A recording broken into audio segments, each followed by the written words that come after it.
As Galili coming off the third placing in the Doncaster behind Winks last start. Ollie had a well back, but he got the rails run and she bolted away for Ben Connolly and Kieran Maher. She's a Group 1 winner now. Ollie equals Roy Higgins' record, number 2 on the all-time list of 108 Group 1 wins. As Cordelia, Kieran Maher and Damien Oliver. As we get to the Longines, Queen Elizabeth, into the mounting yard we go. And he's an imposing horse, Simon, isn't he? And what a horse he's been, Criterion. Yeah, he's been a beauty, that's for sure. This will be his third run in. He's hard fit. Have a look at him there. He's nice and lean, and he's tightened up a great deal from his last start. Just watch it back there, guys. Look, he's going to get the nice run. He's the reigning champ from last year from his inside barrier. Look at that coat just glistening in the sun here. He's ready to rip, and, geez, can he bow out his last run ever before he goes to stud? There's no knocks on the way he looks. Off to Newgate. And Preferment, well, stud for him maybe in a year or two, but what an autumn. What a year he's had with, season Turnbull, Australian Cup, BMW. Have a look at the girth on him, the belly. Beautiful. He's just holding himself so well. He's lovely and relaxed. He's got that acceleration. We saw Hugh Bowman use that last start when he won the BMW. He freshens up back to the 1.25 miles. He's the horse they've got to beat. From an inside barrier, Hugh Bowman, no one riding better. Yep, he's the one I want to ride. 2 derbies, a Caulfield Cup, unbeaten on soft ground, 4 for 4. Can he turn it around, Simon? You saw him down in the pre-parade. Absolutely looked sensational, Bruce. I remember him last spring, winning a Caulfield Cup and in the mounting yard. He just took your breath away. Well, he had that look about him today, but I just don't know that he's capable of turning the form around he's shown this autumn. He just appears not to have come up. Had the colic attack after the Caulfield Cup and doesn't seem to be the same horse Mongolian Khan. What about this handsome, the United States? Late entry fee for Lloyd Williams. Can he do it? Well, Bruce, he's got that acceleration to keep up with these horses at the 1.25 miles. What we loved about his win last start at the 1.25 miles is he relaxed off that good speed. He shot through the inside and exploded clear. Haraki joined in, but he had another gear up his sleeve. He's held his condition well. He always gets a little bit warm through the flank or whatnot. That's him. No, very happy with the way he's presented. Watch out for that acceleration, trying to keep up with Preferment. He's the second pick in the yard. Well, another chestnut's behind him, and it has been a good journey. That's the Sire of Happy Trust. Look, he's been an incredible horse. Emirates, Turnbull, McKinnon. He's been 3rd in this race 3 years ago, 7th last year. He doesn't usually fire on soft ground and in Sydney. I'd have to bet against him, and he's been a favourite horse of mine. It's somewhat. Now, he's progressive. He's had a very good autumn. Can he make the next step up? And that's what he's got to do today. This is grand final. This is the first time he's been against this class of horse. His first win over the 2,000-metre journey was his last start at in the Selwood, the Neville Selwood, over 2,000 metres at Rose Hill. If he can find that form, it's not going to be good enough to win today. He has to go up another step. Yeah, and James McDonald wasn't confident after that last win that this was the horse for this race. What about Happy Clapper? Look, we've just seen the 3rd place Doncaster horse win. Could this 2nd place Doncaster horse win? Well, Wait for Aid's 2,000 metres, I'm not too sure. The 2,000 metres in particular, he's never been to 2,000 metres. To come and have your first go at 10 furlongs in this class of race has got to be a question mark. So I'd be happy to risk him, but racing's full of fairy tales. It would be a fairy tale if that Webbs can win this Group 1 race. Well, James McDonald's on this plate. This is the boys in blue. They're better chance, you would think, of the betting Haraki. Doesn't win often now, Simon, but nothing wrong with the fact that he's been around the placings. Yeah, look, he's so honest, Bruce. You'd love him in your stable, wouldn't you? But he always just seems to find one better that last 50 when he looms up and goes to join in. I prefer him on a drier track than this forgiving track here today. There's a bit of sting out of it, but geez, he looks terrific. He looks fantastic. Great job by the Godolphin team. Just a tricky gate, barrier 14. He's going to drift back, one would think. Well, we'd all love to own a horse by Zabul that's won, close to $1 million, but he does look slightly outclassed, Labaz. He comes off the Easter Cup win. That was terrific, but he hadn't won for a while. It would be a big shock. So Dibiani's coming to the yard late and going out. Look, his form's okay. 4th in the Randwick, 2nd in the Chipping Norton. In 5 of the 7 Australian starts, he's been top 4. He actually, ironically, raced against the United States when the United States had his debut on a heavy track in Ireland. So they go back a long way. Well, what about this mare? A famous Oaks a couple of years ago with Rising Romance. We know she's good enough. She's won a Turnbull over this trip. Different preparation, Simon. Yeah, nice and fresh. I love her fresh. Her fresh form's terrific. 6 starts for the 2 wins. We know she's had 16 cracks at Group 1 level for 2 wins and 3/3, would you believe it? She's stepping out beautifully here. Ollie goes on. Well done, Ollie, on your last win. Good luck in this. She looks absolutely a peach. She's going to sit back. She's got that acceleration to go with Preferment, to go with United States. She could be the blowout right here because there's juice in the track. She loves it. She thrives on it. And where Lucia Valentina's been, Rising Romance has often been with her. She beat her in the Oaks here a couple of years ago. Yeah, and it's been honest, I think, Rising Romance. She had a spring that was on and off, and then she finished it off well in the McKinnon, and she's been there and thereabouts. So look, she's an honest mare. She has to bring her best today, or she won't be in the first 5. And we're into the mares now. Fenway, look, she's a quality mare. She won a Vinery. I think she's best at 1600. I could be wrong. She was good in the Australian Cup over this trip, second in the mire. I think she's just a half a touch below these horses. Blake Shin rides for Lee and Shannon Hope, of course, the same family. And Awesome Rock, well, what a story this would be for Stephen Baster and the Corsons. Of course, he was first past the post in the Australian Cup. Protest upheld. It was an emergency here. It looked like that protest had cost him a run here. He looks fantastic. He's progressive. It would be a surprise, but he is on the up, and he does look as if he's peaking. So we shall see. So there you have the runners in the Longines Queen Elizabeth Stakes. I'm going to James Jordan. James, congratulations. Your best bet of the day, Ascaleria, was a beauty, mate. What have you got here? Thanks, Bruce. They say even a broken clock is right twice a day. We may be on a roll. We're going with the United States. I think last start was very impressive. The sign to me of a good horse is one that can run fast time, can run fast sectional splits, and can win by a margin. And that's what he did. There's a margin from 2nd to 3rd there between Haraki and the 3rd place getter. I think he's a star on the rise. I think he's very well placed here. The one I didn't really like was Preferment. I thought he'd be about a $12 shot, and he's about half those odds. So very keen to play here with the United States. It's about that $5 mark, so you could even back him each way if you were inclined. Spot on, James. Good each way bet, I reckon, the United States at that $5 mark. It's been one of the 3 that they've looked at. The United States is still the favourite, but at times they've looked at Criterion, sort of Thursday, Friday, and today Preferment with Hugh Bowman going so well. So they're the 3 at the top. United States 5, 6 and 7. The one that's moved is Happy Clapper. Now, punters have looked at Ascadelia's form, as Bruce mentioned. Happy Clapper's into $7.50 from $15. So that is the market mover there. Haraki there. It's somewhat. There is some money for that at the 20s into 17s. Rising Romance was 51s in early markets into 26. Nothing much happening out after that. So Happy Clapper the mover, but we've had money for all the big names. And talking about the big names, I'm joined by John O'Shea from Godolphin. Firstly, congratulations, 2 runners in the richest weight for age race in Australia. Can you win with Haraki? Oh, look, we think we got nice chance with both of them. Both of them have got, qualities to suggest they'd be in the finish, and we'll be happy if they run well, mate. And if we're lucky enough to win, it'll be fantastic. It's somewhat. Many have it as your second stringer. You don't necessarily see it that way? Oh, the market's right. He's definitely a second stringer, but he doesn't come here without a chance. He'll love to get his toe in the ground. He loves to gallop along up on speed where there doesn't look to be a lot. And he's proven weight for age horse. He's run 3rd in the best weight for age 2,000-metre race in the world. So he comes here with some credentials. Good luck. You got 2 live chances. Thanks, mate. Yeah, the Eclipse Stakes, the race that John's talking about there, it's a high quality race. It's usually the race, Simon, where the Derby winner often goes and takes on the older horses for the first time in England. It run at Sandown, and it's a telling straight. It's uphill, and if you've got a chink in your armour, you found out over the last couple of furlongs in that or on that course, because it is it's a stunning place to watch racing, and horses, so many of them drop out of contention that last furlong just because they can't handle the rise and the long straight that they are presented at Sandown.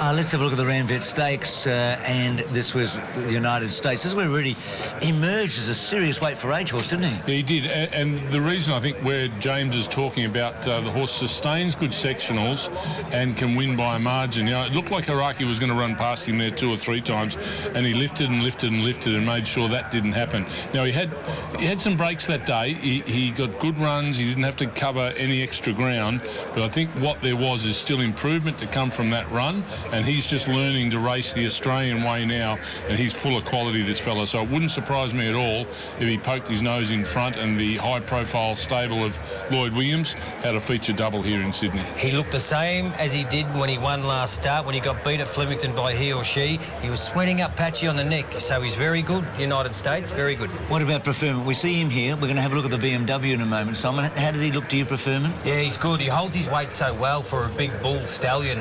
He's got his condition. This is 2,400 metres, so, you know, Chris Wallace tried to train some spark back in those legs and some acceleration. It's back to the 1.25 miles today, less than 400 metres, so he's going to be at his brilliant best. Hugh Bowman, at some stage, will be thinking, I'm hard fit and I want to try and make this maybe a, 2,200 metre race. Might press the button like he did there and take off if they go slow enough in front. So this will be a real tactical battle over this weight for age 1.25 miles, and that's what I love about this race building into it. It's a good sized field with a lot of acceleration, horses that like to stalk the speed. And when he won that race, we thought Winks would run in this race, so he'd be the second stringer. We didn't think Huey would be riding him today. He's got such a great record on the horse. Winks, we know, wins the Doncaster. I think we all agree a very good decision to keep her for the spring now. Preferment comes in as the #1 seed for Chris Waller, and Huey goes back on him. Well, he's the son of Zabeel and such a valuable stallion. Preferment. He's had, 2-3 wins now at the 1.25 miles at Group 1 level, a couple of 2,400 metres and a 2,500 metre derby win. So he's so valuable, this stallion. And this, prestige-wise, apart from the Australian Cup in Victoria at Flemington during the Super Saturday, it's the most prestigious race you can win. So for a stallion, spot on. Matthew Campbell from Crown Bet, a market mover, Matty. Yeah, they're going with the Doncaster form with Ascadelia and Happy Clapper. So our market mover is number 9, Happy Clapper. It's halved its price. It's into $7.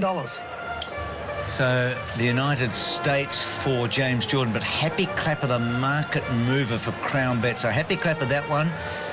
Criterion, we see the price of him there. There is the United States. That's James Jordan's selection. His best bet of the day won the previous race. That was Ascadelia.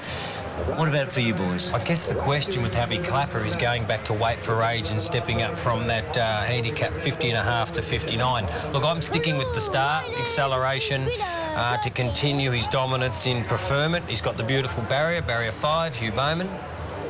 I'm going with the United States. I really was impressed. His last win in the Randwick, where they came to challenge, Haraki came to challenge, and he picked up and found again at weight for age level. I think he's a horse on the up, and we're going to see a very talented United States today, but even a better one in the spring.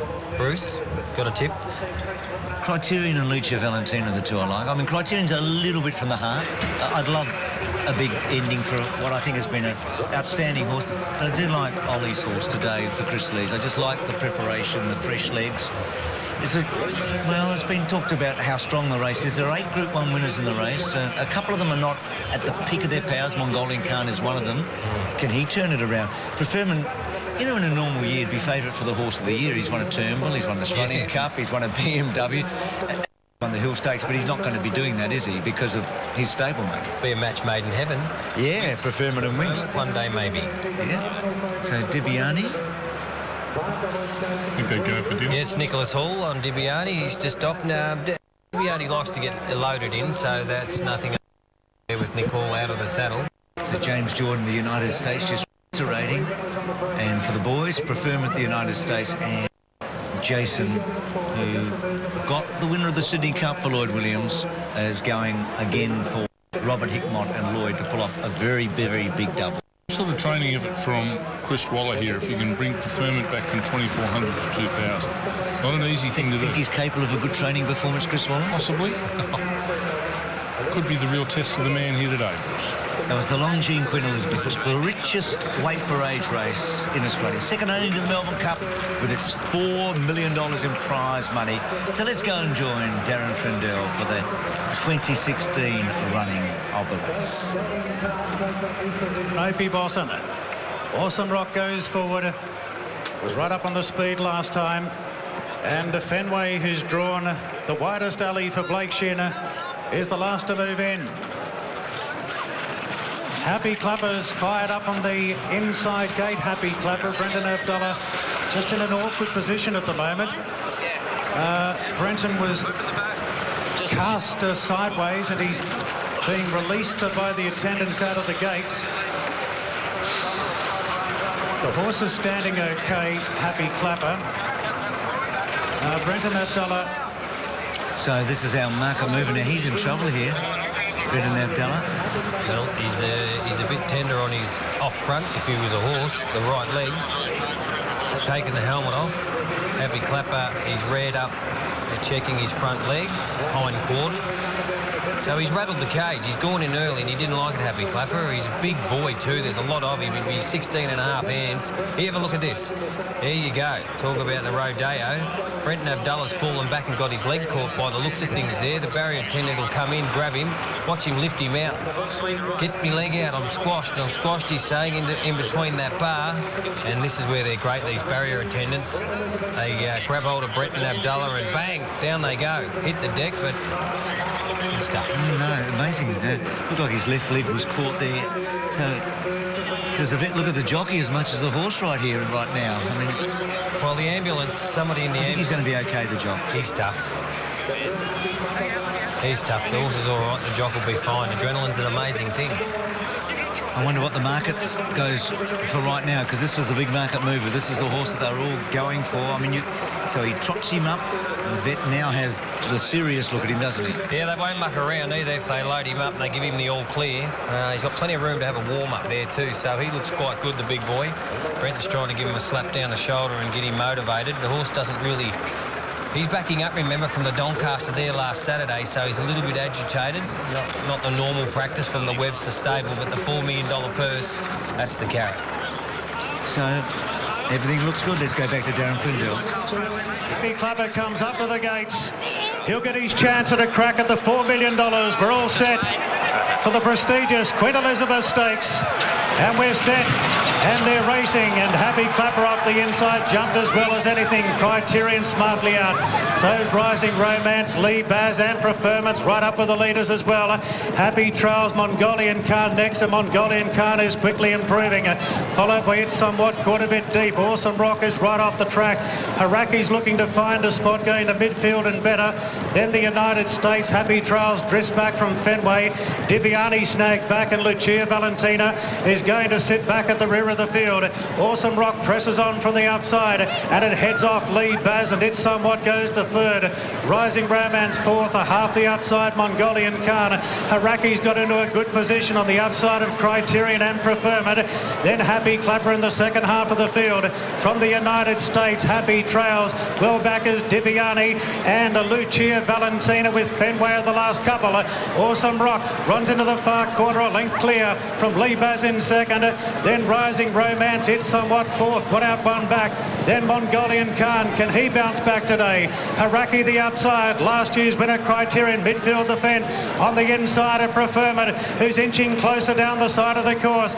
Further back to the United States, Happy Clapper well back. Fenway starts her run wide out on the course, together with the United States. Dibiani back second last, and Lucia Valentina's last of all.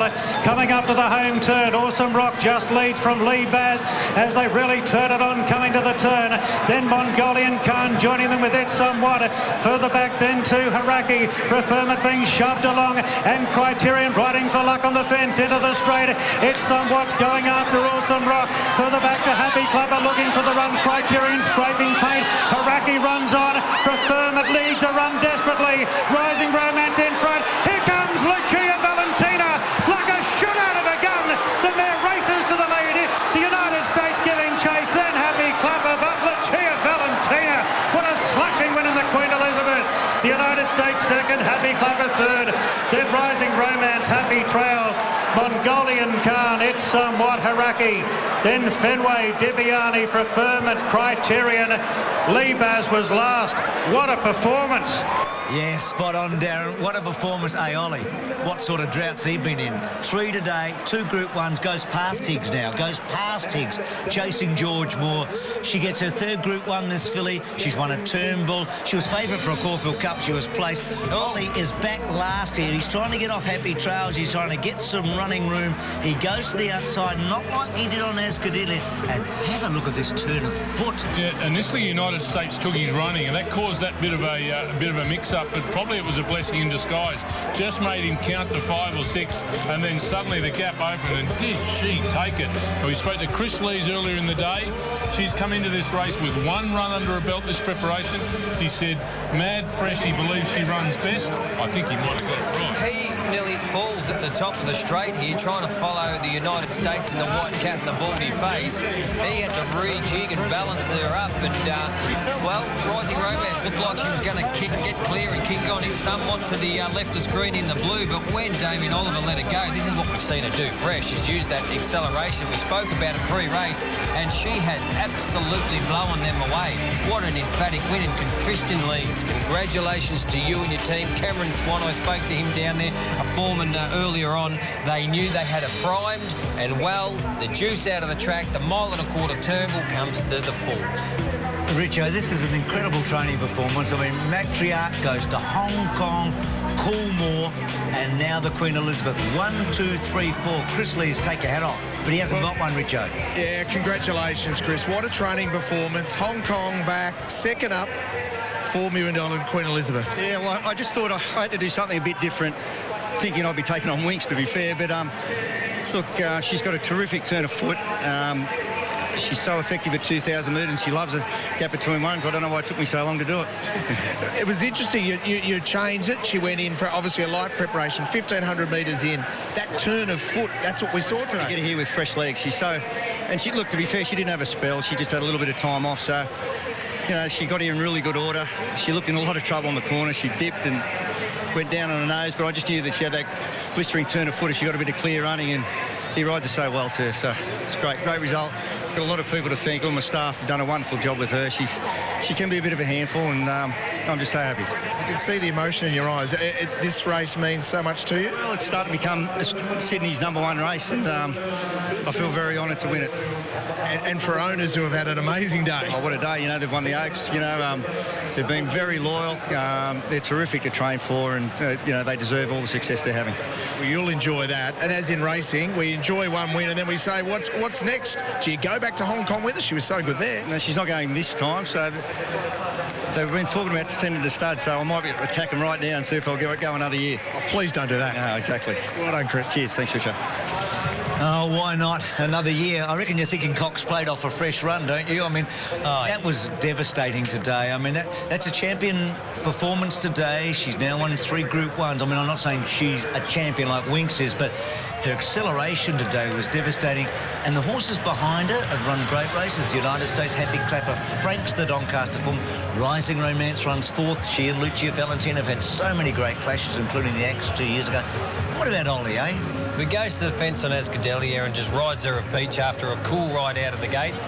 And the same with this mare here, similar profile. She just loves to be ridden cold, quiet. He got into a bit of trouble there at the top of the straight. I think it was Happy Trails came out onto United States and checked him. This is a great feeling. Ollie will be emotional again, super stuff. And, well, Christian Lees, they call him Fred. That's his nickname, the Nova Castrian. He's just a star. And his old man, Maxie Lees, who's passed away. He'll be looking down upon you, Fred, and he'll be saying, good on you, son. Couldn't have done it better myself. Look, it's silly stuff, but Winks would have to have been at her absolute top to win today. Now, and I think, you know, she's the best horse in Australia for sure, but, you know, she would have to have been at Winks' best to win today, the way this horse won. Very much, and she had to be at her best to win today. And what Chris Lees has done in studying this horse 365 days a year under his care, year after year, said this is the way we now do it. Now, it's fine to say you're going to do it that way, then you actually got to put it into practice and do it. And what better way to have that, Frank, than he comes in here now in one of the great races, he said, but this is now the premier race here in Sydney. He's won it off a preparation she's never had before. Hey, Richie, I'm about to embarrass... Can you hear me? Yes, I certainly can. I might embarrass myself. Did Stephen Marsh used to train this one, the bloke that trained the Oaks winner today, or didn't he? Am I completely wrong here? No, I think you are right. She started her career in New Zealand and came to Chris Lees after she'd already established a nice record in New Zealand. So Chris inherited her and has won the great race with her today. Now, I've got a feeling that was the case. She fell over in exactly the same race that Sophia Rosa fell over. I think it was the 8 Carat or one of those, and then came back. I mean, we are delving into the archives and my brain's not working working that well, Richo, but I think we're on the mark. Chrissy Lees, he's the magic man with mares. That's what he is. Geez, he's got an unbelievable strike rate of getting black-type races with mares, and she's the best exponent. She's the pin-up girl for him. Well, not bad when you win a provincial championship and at the Queen Elizabeth in the one day. Hey, Ollie, does it get any better than this, Richo, eh? I think Bruce McAvaney just sums it up. It doesn't get any better than this for you. It was pretty awesome. She couldn't keep up early, and come to the turn, I sort of wasn't much happening in front of me, so I peeled off and went for a narrow gap at the top of the straight, and that didn't work out too well either. She picked herself up amazingly from that and just chimed in, and I just sort of, once I recovered from that interference and I knew I still wasn't far off him, she just blew him away late. She was awesome. Yeah, that acceleration, and Chris, second up today, keeping it nice and fresh, and it showed. Oh, he's a great trainer, Chris. He knows his horses so well. She held her head high against some of the world's best in Hong Kong, running a great fifth there. And she gave me the field that day. I thought she would have won a lot of Group 1 races on that effort there, and the track was firm. So she came back here today with a bit of give in the track, and you just saw how devastating she was. Your fifth Queen Elizabeth, 109th Group 1, so you go past the great Roy Higgins now, and a few people wrote you off this morning in the press. Don't write off a champ. No, I love it when they do that, mate. It just makes you grit your teeth and go a little bit harder, and yeah, I think anyone who ever writes a champion off, you do it at your own peril. Well done, mate. You're a champ. Thanks, mate. No doubt about that. He's, he's, in my lifetime, I was a bit too young for... George Moore and Roy Higgins I remember very well, but I didn't see them like I'm seeing Ollie. He's, I think, over the stretch, the best jockey I've seen, over the stretch in Australia. I concur with that. He's the best, mate, by far. He's proven that again today, and he's got a long way to go too. He's only a young man. Do you know, no one's won as many majors as him. If you add the 4 majors together, the Golden Slipper, the Caulfield Cup, the Cox Plate, and the Melbourne Cup, he's won 10. No one else has got to 10. So, look, he's writing the record. As Richo just said, a 5th Queen Elizabeth, but this one's worth a fair bit more money than the previous ones, eh? This is $4 million with all the prestige that goes with it, eh? Don't give up on Ollie at any stage. I think he's one of the best big race riders we've ever seen. I'm right on course with you, Bruce. I agree with you completely. Brilliant win, brilliant mare, terrific trainer, champion jockey.